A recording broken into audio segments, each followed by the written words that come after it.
Hey guys, Grant here for dropshipdownunder.com.au. Today I'm going to be talking about negotiating with suppliers here in Australia. Let's dive in.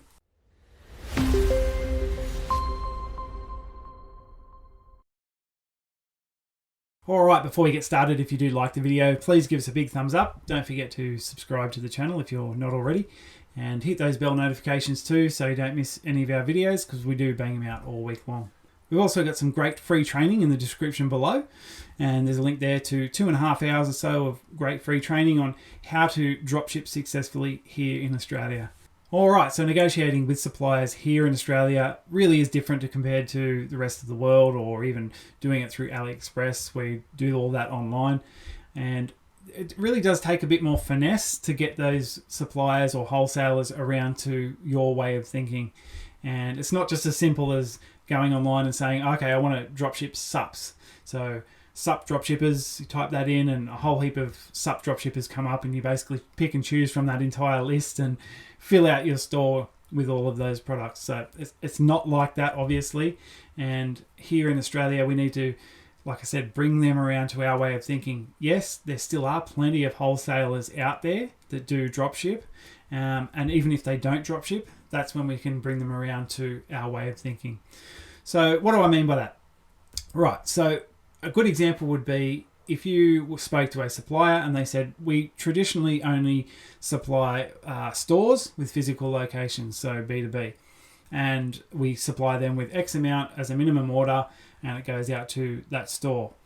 And sort of the best way to negotiate around those sorts of problems, and a good example of this would be something that I did recently, and it was basically this. That was the exact same scenario that they gave me, and I said to them, okay, right, so your physical location, how many units of this high ticket product, I think it was about $2,500 worth of product for this one product, how many of those products does that physical location sell each month, and how many do you restock them with? And they said to me, okay, well, they move about 5 every month, and the first minimum order, I think they had 8, so they had 8 in stock. And I said, right, okay, well, would you be prepared to work with us if I was able to get 10 to 15 sales of that same product within the month? The only difference is I want you to ship that product directly to my customer. And then their eyes basically lit up. I could hear it over the phone. I'm like, no, their tone completely changed. It was like, well, yeah, well, of course. Of course we want to sell lots more product. And I said, okay, well, that's fine. Judging from what I've done on my previous stores, I can move 10 to 15 units of a product in that price range, the high ticket products in that price range. I've done it before. We're building out a new store now. These are the suppliers I've already got on board. So you fill it out with, Dropship Zone products or something like that. And then you can start to move forward with supply negotiations and have a store with some products to show them already. And if I can do that within the first month, 2 months, then if I haven't done it by that time, then fine. We won't continue to work together. If I do, then we're all good, and I'll continue to get as many sales for you as I possibly can. So that's how you sort of get your foot in the door. Can you do it? Can you get that many sales? Who knows? That's up to your marketing. But it's a matter about getting your foot in the door. It's like in internet marketing about selling the click. All right. So the ad doesn't necessarily want to explain everything about your offer. Okay. It's literally just trying to get them to click to go to the landing page. All right. So it's the same with the business. We're trying to sell our business in such a way that they want to work with us. And then when they get to the landing page or working with us for a certain amount of time, then, you get to prove yourself.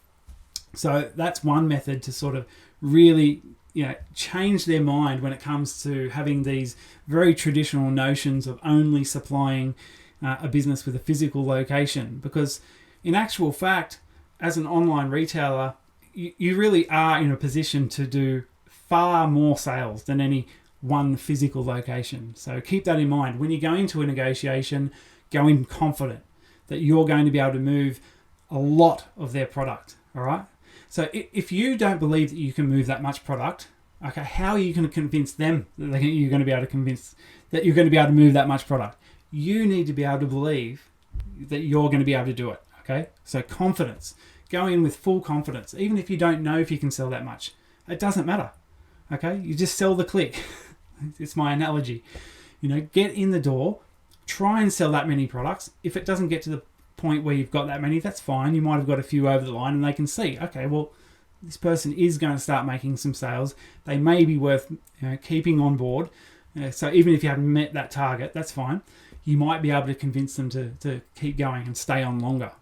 All right. So that's a really good method to get in the door and actually start moving some of those high ticket products and with really high quality suppliers. All right, that's it for today. Just a quick tip there. If you do like the video, please give us a big thumbs up. Don't forget to subscribe to the channel if you're not already, and hit those bell notifications as well so you don't miss any of our videos. We've also got some great free training in the description below, and there's a link there to 2.5 hours or so of great free training on how to dropship successfully here in Australia. All right, that's it today, guys. Cheers.